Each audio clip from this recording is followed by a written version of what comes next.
Hey, good morning.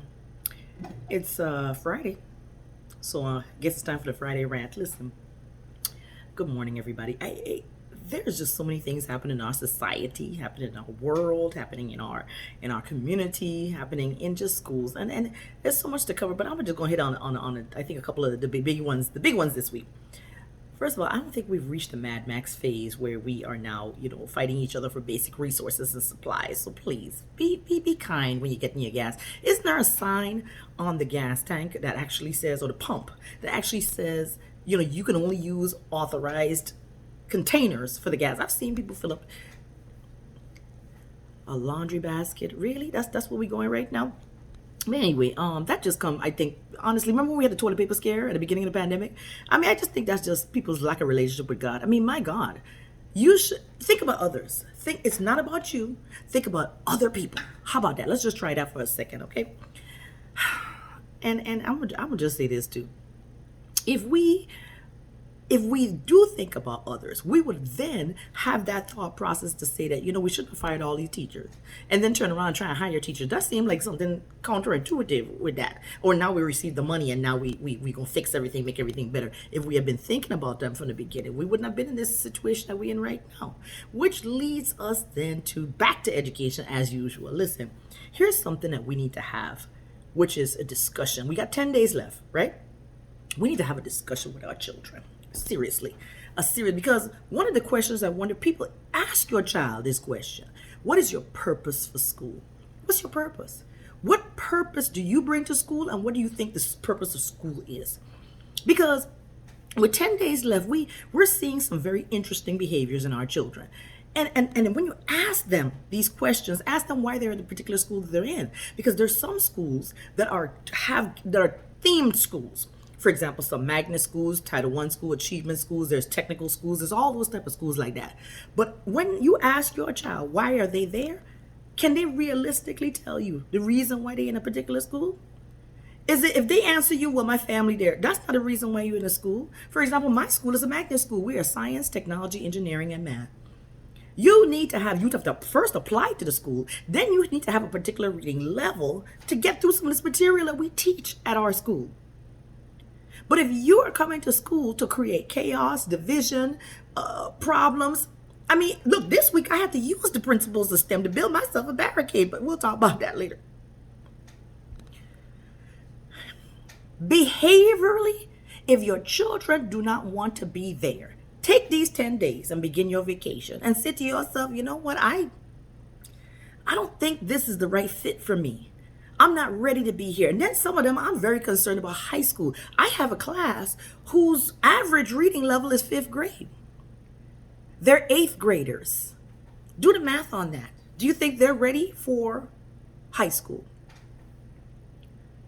Then you have in the community that a little 9-year-old child just got shot. I mean, I'm terrified for the summer with our children. Especially when you talk to some of our children, all they know is about crime. They know about different type of crimes, different type of ways to commit crime. They know about drugs. They know about alcohol. They know about all this stuff. But do they know their education? Do they know how to do math? Are they versed in correct grammar and literature and reading and being able to understand what they read? I'm very concerned as the summertime comes up. And then because I ain't trying to be here long, like my favorite pastor love to say. Let me say this. You cannot compartmentalize what you believe a teacher is saying about your child.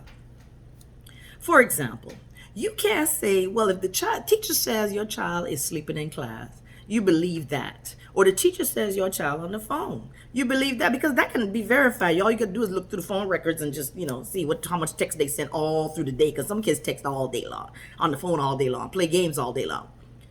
But then when your child does something heinous, now you can't believe the teacher. It's the same child. What I need people to understand is this. Do you know that you are a different person depending on your environment? You're a totally different person depending on your environment.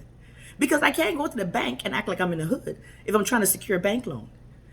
In the same manner, that same child that might be godly and heaven sent in church and at home and around their little play cousins, When they get to school, they are of the clique mentality. They are of the mob mentality. They become their friends. Because remember, these kids today are bullyish, boorish. Listen, they'll pick on each other. They'll tease each other. And the only way you're going to survive in middle school is to click up and gang up. So that same child that might be the God-blessed child that you believe in your heart and soul is going to be a child that's going to be the worst of the worst in school because of the environment that they're in, which goes back to the very beginning, which means that, wait a minute, are they in the right school? Is this the right fit? Can I get my heaven-sent, God-blessed child back if I move them to another location? This is the time to really think, truly think about where your child is. Run some ask the teacher, what's my child's Lexile level? How is my child doing math? Are they good at science? What is the last thing that they've read? So they pick up a book all year long, no matter, even if they're in a reading class, they pick up a book all year long.